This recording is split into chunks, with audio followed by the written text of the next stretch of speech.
Welcome to another insightful episode of Parent Entrepreneur Power. In this podcast, Mary Catherine Johnson and Evan Johnson highlight the successes and struggles of parents in business.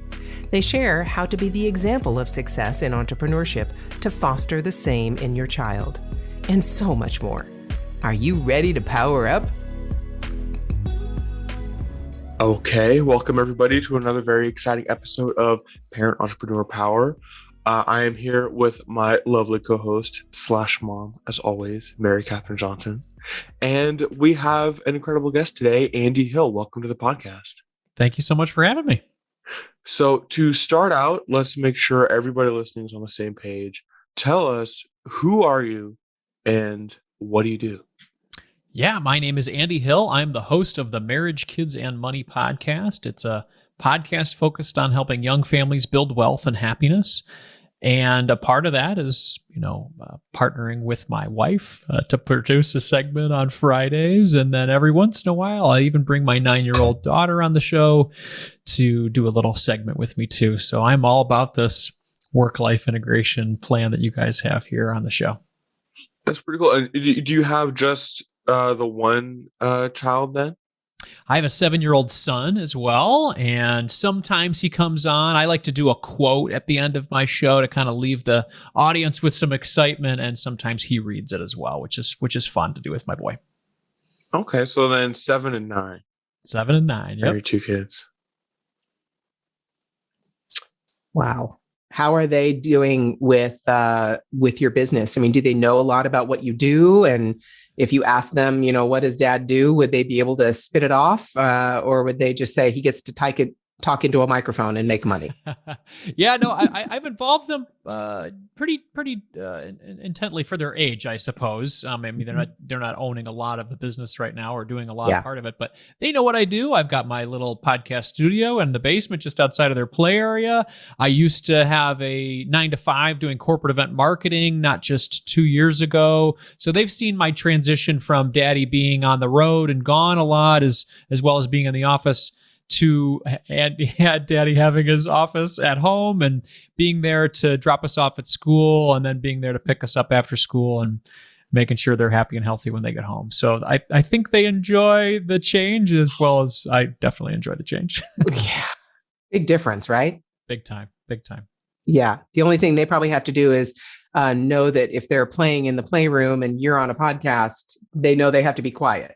It's a good point. Yeah, they've gotten really good at it. They do a really good job of honoring the time that I'm home working, and we even have that moment in time where I say, Zoe, we gotta turn the Wi-Fi off on your phone because I don't want to steal the bandwidth from the conversation I'm about to have. She already knows. She knows how to connect off of that, and we got a nice flow at the house with this digital entrepreneur life we're leading. Isn't that crazy? I mean, most people don't have to worry about that, right? They lock into their company Wi-Fi, use it on their phone, use it on their desktop, use it on their laptop, use it anywhere they want. But we have to really train our kids that this is the tool we use through which we make money. Yeah. So we've got to make it, and we communicate with the rest of the world in a meaningful way. So we've got to make sure it works well. Absolutely. Yeah. And they get it. And I get to have some fun conversations with them too about how I make the money as well, whether it's with the podcast or with my YouTube channel or through partnering with companies that I know, like, and trust. I think they're understanding a little bit more, and subsequently they have interest as well in creating videos and doing things online. So that'll come with time. They're not doing anything, intense right now, but I think they're just enjoying the entertainment and fun that can come from making videos and having fun with it.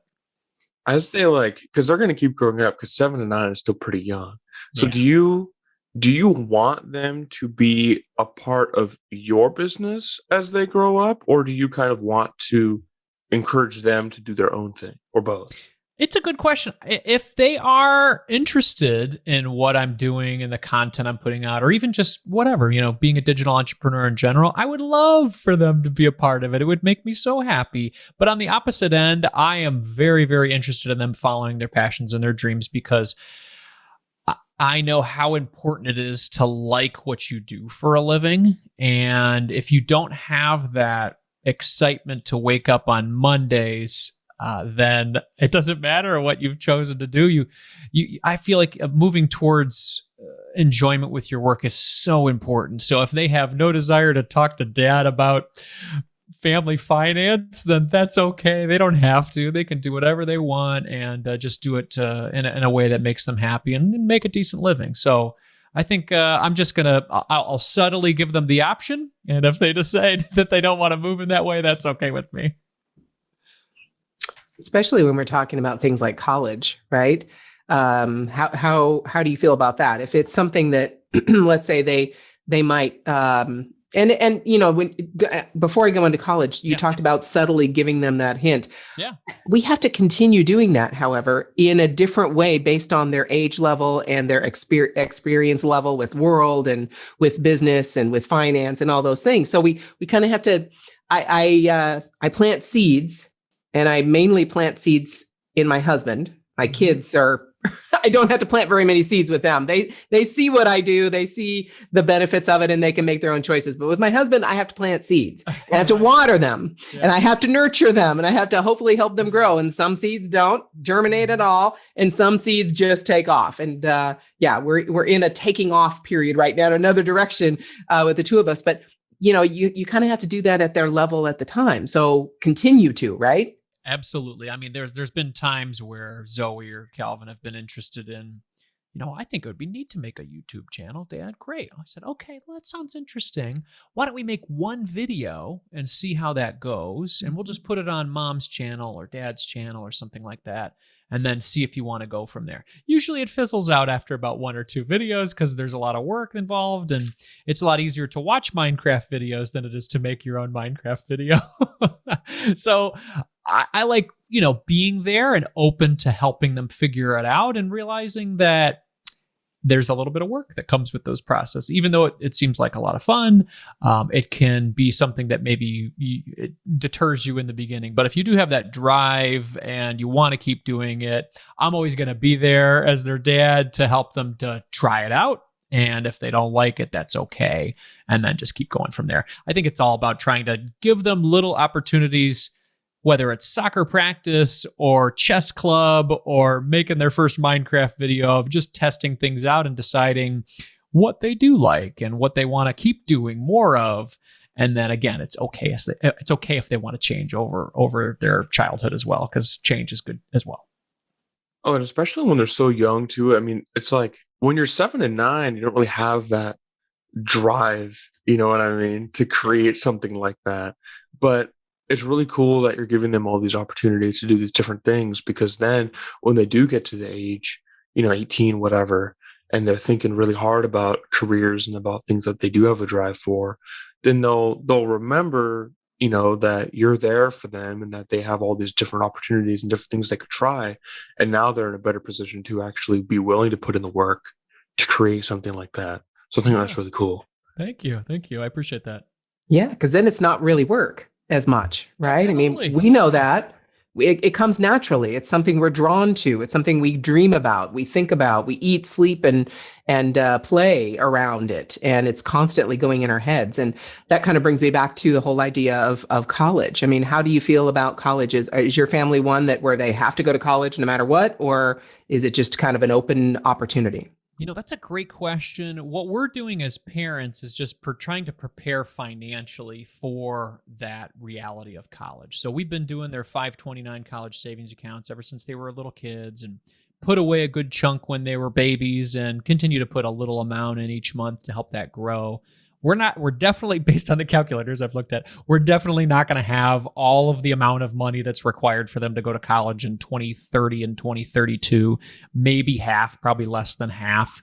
And if they really have a desire to go through the college experience and do all that they need to do based on what they're interested in, they're going to have some, say in it and some contribution to it. So that's going to be filling out scholarships. That's going to be working in high school. That's going to be working in college, maybe going to community college for the first couple of years so we can afford this as a family. Or it's making the decision that maybe the university route isn't what they need to do. And worst case scenario for our 529 savings, I'm sure we'll figure out how to use that money just fine. But I think if we kind of prepare halfway, I feel like that makes us feel prepared as parents, because if they do decide to go to college, it's great. It worked out well for both Nicole and I. We had both had, I had a 15-year career, subsequently moved into an entrepreneurial life. But I don't regret any of the 15 years that I had in my first portion of my life. I think it helped me prepare to be a good entrepreneur. It helped me prepare to have good social skills. It helped me prepare to have a great network. And if my kids want to have that route, then we'll be halfway prepared, and they can help us get the rest of the way. So then you That's wouldn't be awesome. upset if your kids decided to go the entrepreneurial route, like right out of high school, as opposed to college. No, I think that could be an experience within itself, honestly. If that was one of those things that they said, I have a strong passion towards this, I'm going to make it work, mom and dad. And I believe by then we would have given them the tools, not the financial tools, but the knowledge and skills to understand what it means to pay for your own bills, to take care of yourself, to manage your own schedule. These are little lessons we're doing as parents as they get older, and they get a little harder as they get older, as Zoe's found. But by that time, by 18, I'm hoping that they're ready to launch based on the skills that we provided them either way. So whether that's a college route, or they want to go study abroad, or they want to start their own business, we're hopeful that by that time they'll have the maturity to manage that. And if not, I don't know. We'll continue to make decisions as parents to help them launch in the right way. It's so I'm so glad to hear that, because I know one of Evan's goals would fit right into what you're talking about with your kids. He has a very specific number goal to help a certain number of people do what they love rather than what society, family, and friends expect of them. Because so many of us live our lives based on what society, friends, and family expect us to do rather than doing what we love. So it looks like you're setting your kids up exactly to do that. And you have the contingency plans with the wonderful financial brain you have to have it covered, whether they're in college, doing college, or entrepreneurs. And yeah, you'd be able to use that. Right, Evan? So can you talk about that a little bit about your No, your it's very one of the things I'm most passionate about is seeing people do what they love, right? And the reason for that is I've seen way more people than not fall into that trap of shooting themselves, you know what I mean, doing what they should do, taking the college and then the office job route, not because they want to, but because they're forced to do it, and they don't feel like they could do anything else. And then you get the like corporate drones, that the zombies, you know what I mean? So you're definitely setting your kids up for success in that they have a mindset that they can, go after something that they do, that they want, even if it's not something that is, along the line that society says is normal. Sure. and correct. You know what I mean? Like they can be the kind of trailblazers. And so, yeah, so of course I love that, because like I said, that's one of the things I'm most passionate about, is seeing people do that. And seeing people live the life for themselves. And it's great also that you're setting your kids up for this, because then they can start out, with that mindset, instead of waiting until they're in their 40s, 50s, 60s to realize, oh, well, my goodness, I'm halfway done. And like, what have I even been doing? You know what I mean? Like I haven't been living my life. For me, it just felt like I blinked and 20 years went by in this job that I don't even care about.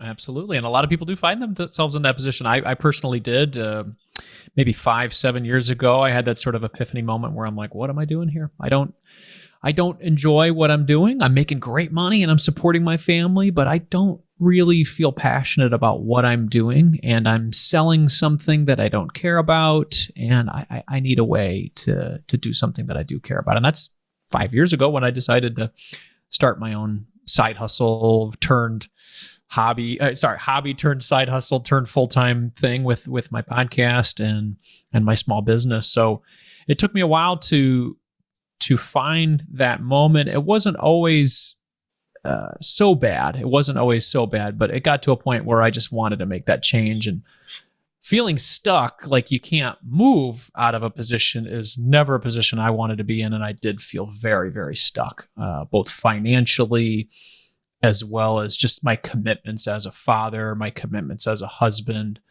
and just generally with what I had done within the industry. So my goals over the next 5 years were to unstuck myself.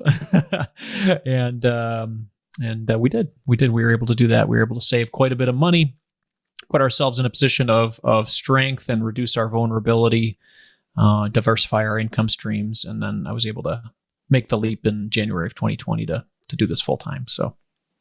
Wow.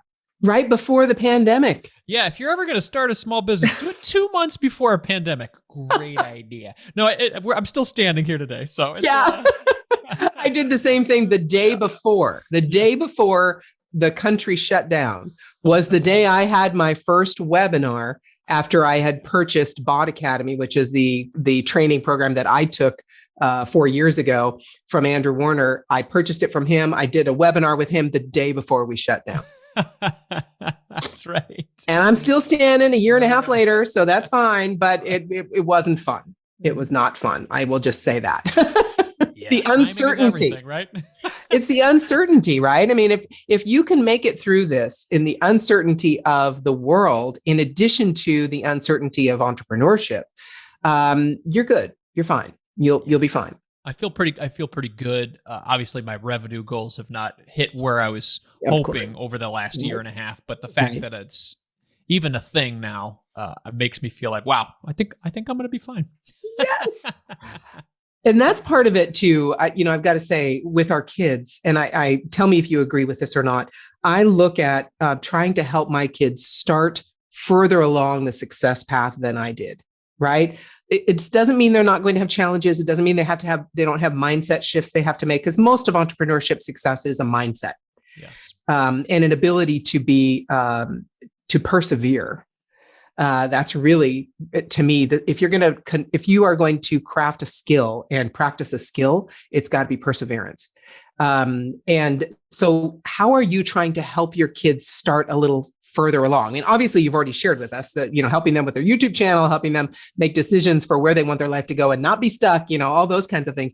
Is there anything else you can think of that hopefully they won't have to deal with that you did have to deal with? Yeah, I would say some of the skills and knowledge that I'm able to provide through what I've learned for my podcast, and a lot of that's on the family finance side, just because I enjoy learning more about that. So my kids are learning the skills. You talk about perseverance. They're learning the skills of self-sufficiency at an early age. If they want to buy something, then they're going to learn how to earn money in order to buy that thing. And if they don't have money for that thing, you can't buy that thing. So it's a skill that they're learning at. I mean, my daughter started a chore and reward system with me at 4 or 5 years old, earning a couple dollars here and there. We talked about the importance of saving money, spending money smartly, investing it, planning for college, and even giving it. All these great skills that they're learning that they're going to do from now until they're 18. By the time they turn 18, they're going to have the financial acumen to go off to maybe be an entrepreneur, or to maybe go off to college and not go into credit card debt, or go into a big amount of student loan debt that's going to put them back for 10, 15 years before they actually can hit zero and say, okay, now I can start my life.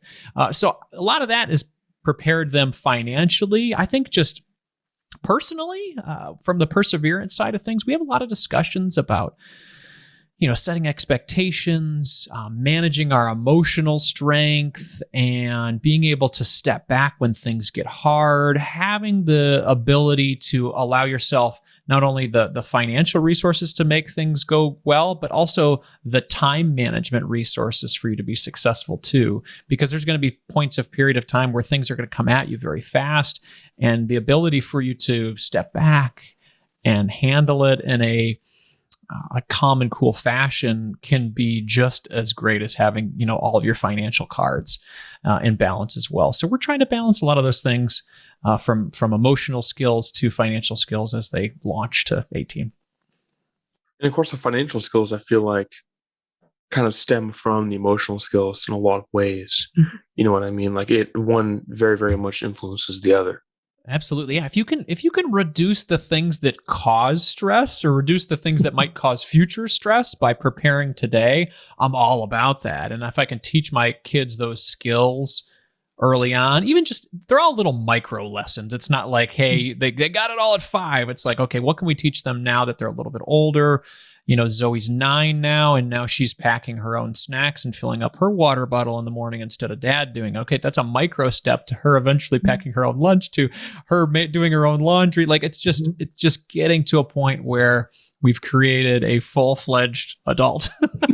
And it happens over a long period of time, and we still have got a ways to go. We've got elementary school kids now. So, Oh my goodness. I'll just say, I'm sorry when you come to middle school. I remember middle school. I apologize to myself. I'll just say, I'm sorry when you come to middle school. You're going to deal with stuff you really don't want to deal with, but you will have to. But I'll tell you, I have to say, this first podcast was all about building business while you raise kids, and how basically the stages of business growth are really similar to our kids' growth, right? The startup phase, we are just enamored with this baby and we can't stop looking at it and thinking about it. And oh my gosh, taking care of it. Your business is the same way in the beginning. And it grows from there. The toddler stage, you have a couple steps forward, you fall back on your bum, then you get up and you could go a couple steps forward, right? All those stages are mirrored in parenting and entrepreneurship. They seriously are. But I'm going to tell you right now, nothing will prepare you for letting them go into the world, because very few of us, when we start a business, do we actually let it go and leave it and go, okay, now you're on your own. I'm going to come over here and do this thing and expect it to keep going. Yeah. We really don't, unless we build it that way. But that preparation, what you just said, is exactly what parenting is all about. It really is. Yes, that process feels like it's a long time. They're going to be on their own as adults, dealing with their own stuff for hopefully, probably 8 or 9 times as long as they, or, maybe 7 or 8 times as long as they were with you. Yeah, so if you can create that, right? If you can create that structure and help them with that, then, that they'll go out. Yeah, they're going to make mistakes. Yeah, they're going to have hardship, trauma, all the things that we all do as humans. But you gave them as much as you could with the foundation. And it sounds like you're doing it. Really. I mean, how many people nowadays, Evan, you tell me, how many people that you went to school with have any sense of financial stability or financial knowledge? I can think of one that is very financially literate, I guess, if you want to use that term, financially intelligent. Otherwise, it ranges from vaguely to not at all. Yeah. You can get a lot of control and get a lot of opportunity in life when you're in control of your money, because it's a tool that can help you achieve those goals and teach those values that you have. And obviously it can be a tool used for the opposite way too, if you don't know how to use it. So it's all about being able to harness the tool and use it for what you want. Yeah. Luckily, Evan's dad is a tax accountant. So he definitely has tax understanding, and as a small business person, making sure you make your quarterly estimate payments and, all this kind of stuff is taken care of. Dad's definitely educated him on that side. So that's incredible. Wow. So as we begin to kind of wind down the episode, we like to end with a bit of a doozy of a question. And that's by asking, if you were to die tomorrow, what would be the entrepreneurial legacy that you would leave behind for your kids to use as they potentially grow into entrepreneurs themselves? Well, it's a tough one to think about. I would say,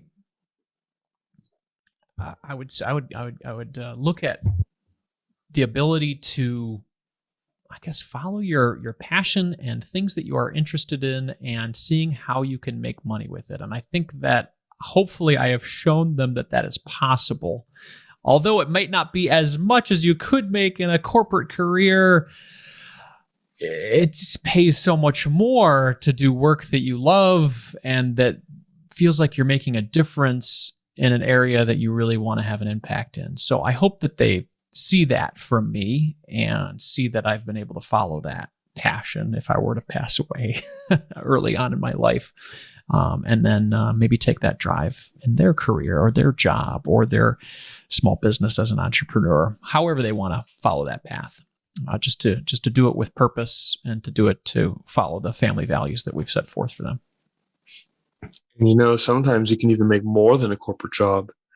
I'm hoping that comes, something my like friend. that. I'm going to work on it. Right now, I'm making about a quarter of what I used to make in my old job, but that was a year ago. So give me like 5-10 years. I'll be there. I'm going to do it. Oh, you'll blow it away. I mean, and not even just as much. We're talking the ability to scale is, obviously you're in control. I'm down. I'm in. I like this.